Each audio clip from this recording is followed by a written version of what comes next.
বাহ, বুবলি এখন তার অশ্লীল পোশাকের জন্য এখন তিনি পড়ছেন তোপের মুখে। ভাই ব্রাদার, আজ থেকে বেশ কয়েক মাস আগে অপবিশ্বাসকে ইঙ্গিত করে বুবলি তার পোশাক নিয়ে কিছু কথা বলছিলেন। তিনি বলেছিলেন যে আমি মুসলিম পরিবারের সন্তান, আমি চাইলেও খোলামেলা পোশাকে আসতে পারবো না, আমি নিজের পোশাকের ব্যাপারে খুবই পরিবেটি।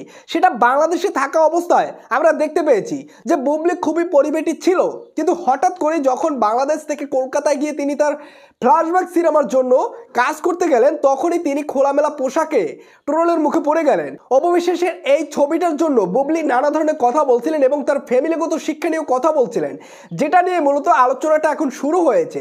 বুবলি কলকাতায় গিয়ে প্রথম দিনেই তার পোশাকের অবস্থা দেখেন, পরবর্তীতে তিনি কলকাতায় বসেই নিজের পোশাকের ব্যবহারটা একটু অন্যরকম করতেছে, যেটা আমরা বাংলাদেশে দেখেছি একরকম, কলকাতায় গিয়ে দেখেছি অন্যরকম। বুবলি 1 মাসের জন্য ফ্ল্যাশব্যাক সিনেমার অভিনয় করতে গিয়ে কলকাতায় তিনি একদম ভাষা চেঞ্জ করে ফেলছে। তিনি সাংবাদিক আপুকে দিদি দিদি বলে ভাসিয়ে দিয়েছেন। অপবিশ্বাসের এই ভাষা নিয়েও বুবলি কিন্তু একটা ইঙ্গিতপূর্ণভাবে খোঁচা মেরেছিলেন, এখন তিনি নিজেই ভাষা চেঞ্জ করে ফেলছেন। দেখেন, বুবলির ফ্যামিলিটা হচ্ছে এরকম যে অপবিশ্বাসে একটা ছবি নিয়ে তারা ফ্যামিলিগতভাবে বসে মজা করতে পারে, কিন্তু নিজের অবস্থান করার জন্য তারা তাদের পোশাক খুলে দিতেও দুইবার চিন্তা করে না। বিষয়টা এরকম হয়ে এখন দাঁড়িয়েছে।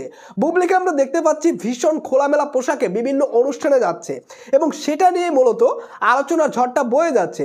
মূল কারণ হচ্ছে অপবিশ্বাস, কারণ অপবিশ্বাসকে বুবলি এবং বুবলির আজাইরে কিছু ভক্তরা নানা ধরনের কথা বলছিলেন। এখন তাদের বুবলি কি করতেছে? অশ্লীল পোশাকে হাজির হচ্ছে। তো ভাই বোনেদের, বুবলির এরকম অশ্লীল পোশাক নিয়ে আসলে আপনাদের কি মন্তব্য হচ্ছে? বিশেষ করে অপবিশ্বাসের ভক্তদের কি মন্তব্য হচ্ছে এই বিষয়ে অবশ্যই আপনার মূল্যবান মতামতটি কমেন্ট বক্সে জানিয়ে দেবেন।